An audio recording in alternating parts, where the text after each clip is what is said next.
I will there be light, I will there be light, I will there be light. Darkness is not my will, I will there be light. Let me behold the light that reflects God's will and mine. I will there be light. Darkness is not my will. I will there be light. Let me behold the light that reflects God's will and mine. Well, thank you so much for joining me today in studying A Course in Miracles, published by Foundation for Inner Peace, here on Lesson 73, Wednesday, March the 13th of 2024. And I'm Miracle Willie, forgiveness teacher from the Ozarks, back at home today. I'm sitting in front of this tree because in the next few days, I would expect it's going to start seeing some greenery coming up. I kind of thought it'd be kind of fun for us to watch that all turn into greenery behind us in the next week or two or so. I will there be light. Today we're considering the will you share with God. This is not the same as the ego's idle wishes, out of which darkness and nothingness arise. The will you share with God has all the power of creation in it. The ego's idle wishes are unshared and therefore have no power at all. Because they're unshared, they have no power at all. Its wishes are not idle in the sense that they can make a world of illusions in which your belief can be very strong. But they are idle indeed in terms of creation. They are idle indeed in terms of creation. They make nothing that is real. Idle wishes and grievances are partners or co-creators in picturing the world you see. The wishes of the ego gave rise to it, and the ego's need for grievances, which are necessary to maintain it, peoples it with figures that seem to attack you and call for righteous judgment. These figures become the middleman the ego employs to traffic in grievances. They stand between your awareness and your brother's reality. Beholding them, you do not know your brothers or yourself. Your will is lost to you in this strange bartering, in which guilt is traded back and forth, and grievances increase with each exchange. Can such a world have been created by the will the Son of God shares with his Father? Did God create disaster for his Son? Creation is the will of both together. Would God create a world that kills himself? Today we will try once more to reach the world that is in accordance with your will. The light is in it because it does not oppose the will of God. It is not heaven, but the light of heaven shines on it. Darkness has vanished. The ego's idle wishes have been withdrawn, yet the light that shines upon this world reflects your will, and so it must be in you that we will look for it. Your picture of the world can only mirror what is within. Your picture of the world can only mirror what is within. You're the source. The source of neither light nor darkness can be found without. Outside yourself is not the source. Grievances darken your mind, and you look out on a darkened world. Forgiveness lifts the darkness, reasserts your will, and lets you look upon a world of light. We have repeatedly emphasized that the barrier of grievances is easily passed and cannot stand between you and your salvation. The reason is very simple. Do you really want to be in hell? Do you really want to weep and suffer and die? Forget the ego's arguments, which seek to prove all this is really heaven. You know it is not so.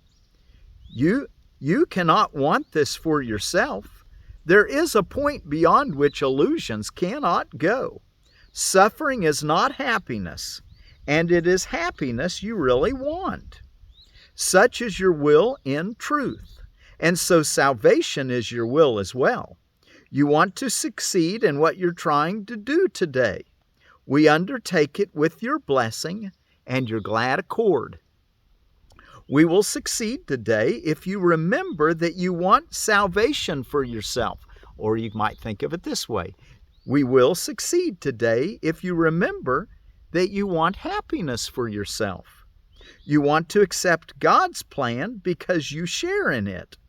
You have no will that can really oppose it, and you do not want to do so. Salvation is for you. Happiness is for you. Above all else, you want the freedom to remember who you really are. Today it is the ego that stands powerless before your will. Your will is free and nothing can prevail against it. Therefore, we undertake the exercises for today in happy confidence, certain that we will find what it is your will to find, and remember what it is your will to remember. No idle wishes can detain us, nor deceive us with an illusion of strength. Today let your will be done, and end forever the insane belief that it is hell in place of heaven that you choose, or unhappiness in place of happiness that you choose. We want heaven instead of hell, don't we? Isn't that obvious? We will begin our longer practice periods with the recognition that God's plan for salvation, and only His, is wholly in accord with your will. It is not the purpose of an alien power thrust upon you unwillingly. It is the one purpose here on which you and your Father are in perfect accord. You will succeed today. The time appointed for the release of the Son of God from hell and from all idle wishes. His will is now restored to his awareness. He's willing this very day to look upon the light in him and be saved. After reminding yourself of this and determining to keep your will clearly in mind, tell yourself with gentle firmness and quiet certainty, I will there be light. Let me behold the light that reflects God's will and mine. Then let your will assert itself. Joined with the power of God and united with yourself. Put the rest of the practice period under their guidance. Join with them as they lead the way. In the shorter practice periods, again make a declaration of what you really want. Say, I will there be light. Darkness is not my will. This should be repeated several times an hour. It is most important, however, to apply today's idea in this form immediately you are tempted to hold a grievance of any kind. And I usually put the word if or when before the word you there. I'll read it that way. It is most important, however, to apply today's idea in this form immediately if you are tempted to hold a grievance of any kind. This will help you let your grievance go instead of cherishing them and hiding them in darkness. I will there be light. Darkness is not my will. Say that throughout the day today. Say it often, he says. Every 10 or 15 minutes, try to bring it to your mind throughout the day. And you might write it on a card and keep it in your pocket so that you can pull it out and say, I will there be light. Darkness is not my will. Until it finally settles in, you don't need your card. And if you have some long periods that you forget, don't let that stop you. When you remember, do it again. Okay, let's go back and take a look in our chapter 9's the acceptance of the atonement. And we're in the first section, the acceptance of reality. And let's start in paragraph 9, where we read paragraph 9 yesterday. Ultimately, everyone must remember the will of God, because ultimately everyone must recognize himself. That speaks of ultimate reconciliation, ultimately realizing that your will is God's. This will help us in our lesson for today too, this reading. So ultimately everyone must remember the will of God, because ultimately everyone must recognize himself. This recognition is the recognition that his will and God's are one. In the presence of truth, there are no unbelievers and no sacrifices. In the security of reality, fear is totally meaningless. To deny what is can only seem to be fearful. Fear cannot be real without a cause, and God is the only cause.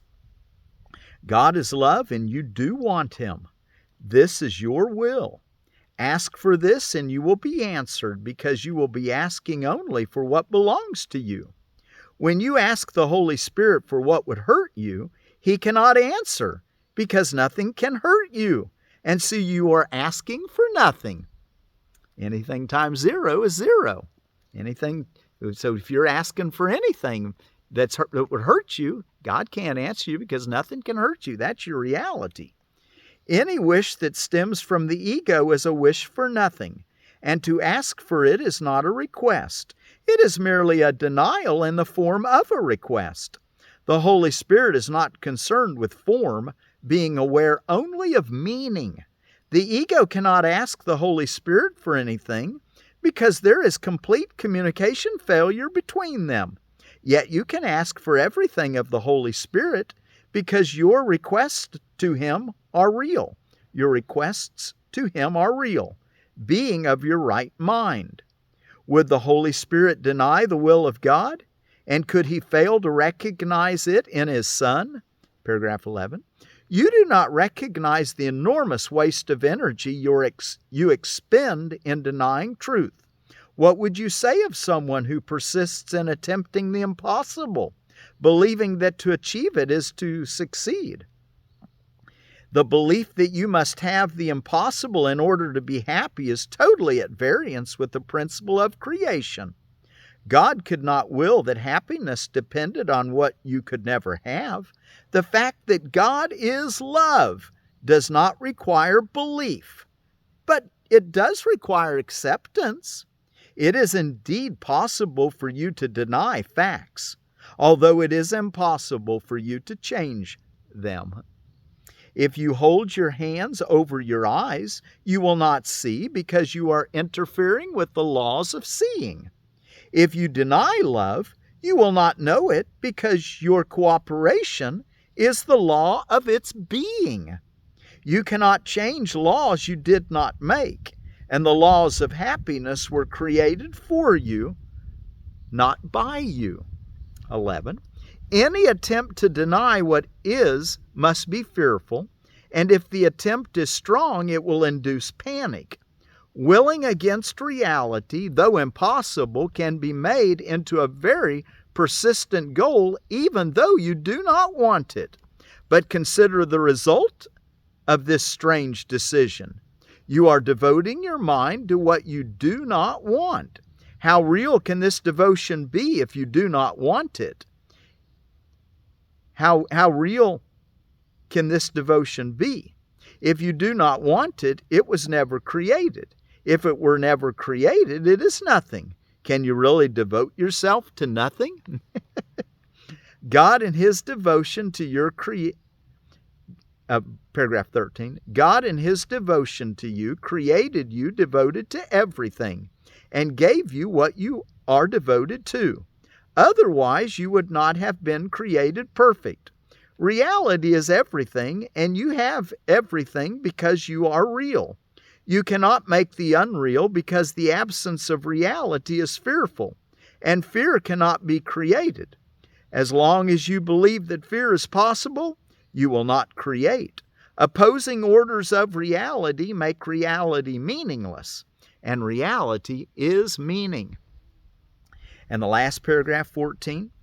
Remember then that God's will is already possible, and nothing else will ever be. God's will is already possible, and nothing else will ever be. This is the simple acceptance of reality, because only that is real. You cannot distort reality and know what it is. And if you do distort reality, you will experience anxiety, depression, and ultimately panic, because you're trying to make yourself unreal. When you feel these things, do not try to look beyond yourself for truth can only be written within you. Say therefore, Christ is in me, and where He is, God must be, for Christ is part of Him. And let's go ahead and sing that song right there. It's one I sang last year with, I think it was with lesson 79.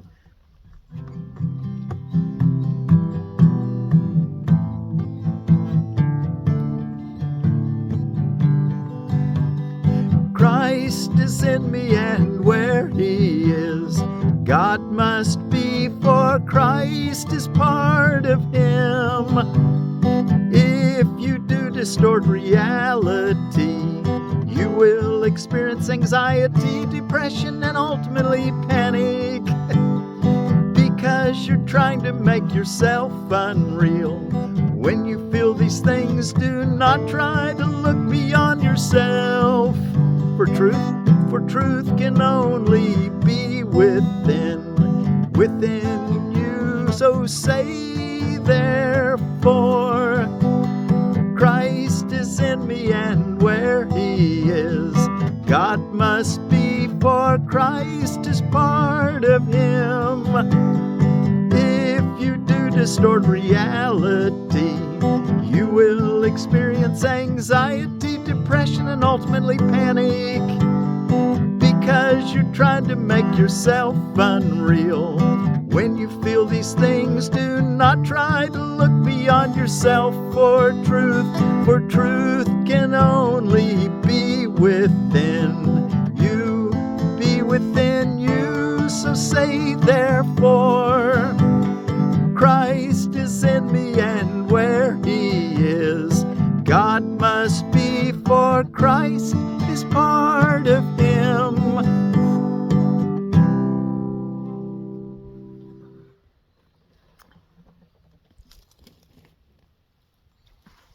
Okay, and let's go back and look at our lesson today. And while we're turning back to the lesson, take a quick review, and then we'll sing our closing song here.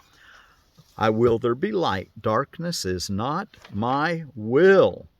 I will there be light. Say that all through the day, and then in your longer period, I will there be light. Let me behold the light that reflects God's will. And mine. God's will and mine. And what's going on around the world today on March 13th, Wednesday? It's still Ramadan continues. Don't eat anything if you're doing Ramadan. Don't eat anything during the daylight hours. Coconut Torte Day, multi-layered cake. Donald Duck Day. And you know, he's kind of a symbol for preservation and determination. Donald Duck. Earmuff Day. Good Samaritan Involvement Day. That ought to be every day.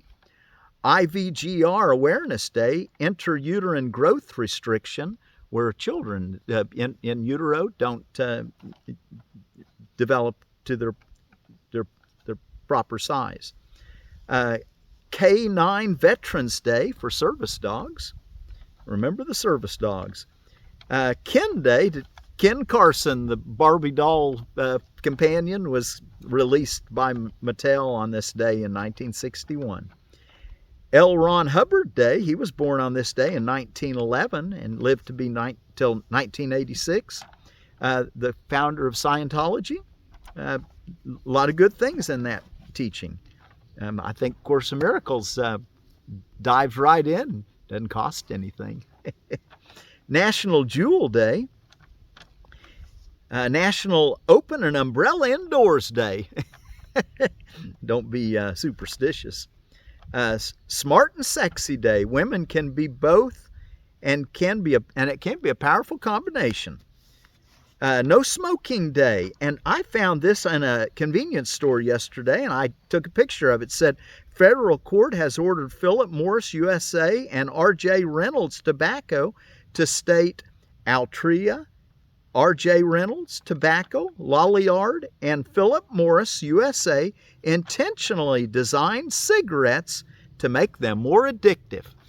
Well, you know, 30 years ago, my teacher told me that. He said, hey, if people smoke, tell them that it's the chemicals they add to the cigarettes that are more addictive than the tobacco. So if you're wanting to quit, start smoking organic tobacco and then wean yourself off that instead of directly off of the addictive chemicals. That was Charlie Simpkins that told me that, my yoga meditation teacher. Black velvet gooseberry is the Ribes grossularium out of Edible Landscaping, and it says of the black velvet, the deep purple fruits are the size of seedless grapes. They're very vigorous in growth. Flavor is very good to excellent when ripened on the bush. Black velvet has won awards for its superb qualities and disease and mildew resistance. Space 5-foot circles, zones 4 through 7. And then out of Permaculture for Beginners, thanks to Carrie Mitchell, Chapter 4, Creating Beds for Your Plants. Plucking beds is the next section. Still need to be reached easily like clipping beds, but not as often and usually taller, so can be placed behind your clipping beds, but still at arm's length. They serve to protect the clipping bed from wind, sun, and cold, which since the clipping beds are usually smaller.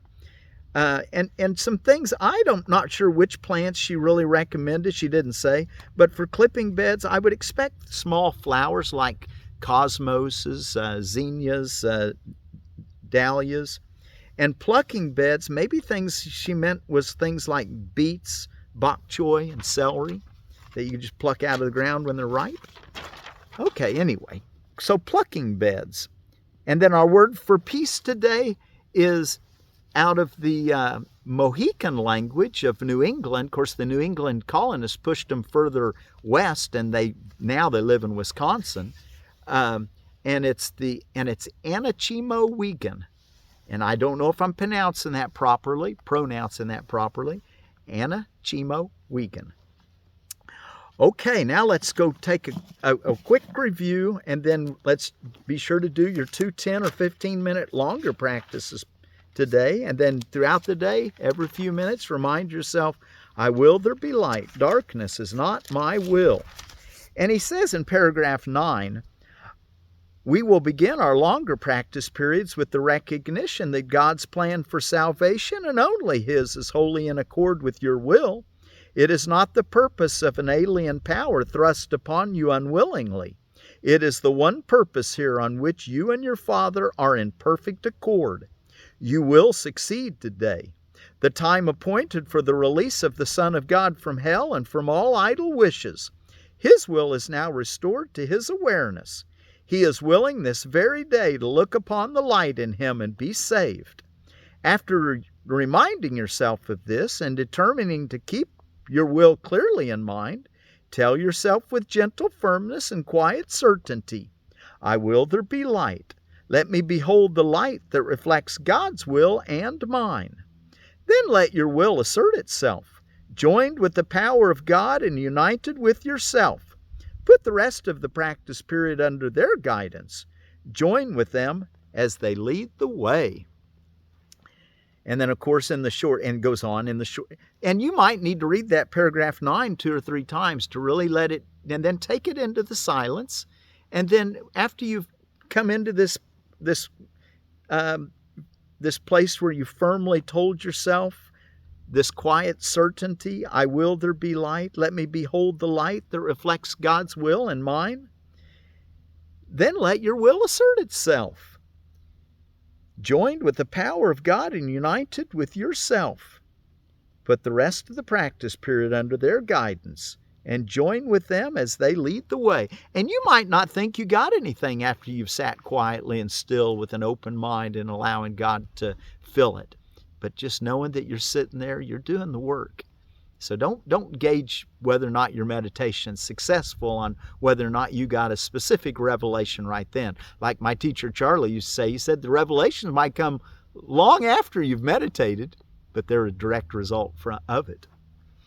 In the shorter practice periods, again, make a declaration of what you really want. Say, I will there be light. Darkness is not my will. This should be repeated several times an hour. It is most important, however, to apply today's idea in this form immediately if you're tempted to hold a grievance of any kind. This will help you let your grievance go instead of cherishing them and hiding them in darkness. I will there be light. Well, thank you all so much for joining me today. And you know, if you find, you know, one thing I just want to kind of mention, if you are finding that the world that you live in is an unhappy world, no, it is not real. And that you need salvation, because God's world is a happy world, a satisfying world, a joyful world, a peaceful world. Anyway, today, remember your will and God's are one in the real world, so find it. I will there be light, I will there be light, I will there be light. Darkness is not my will. I will there be light, let me behold the light that reflects God's will and mine.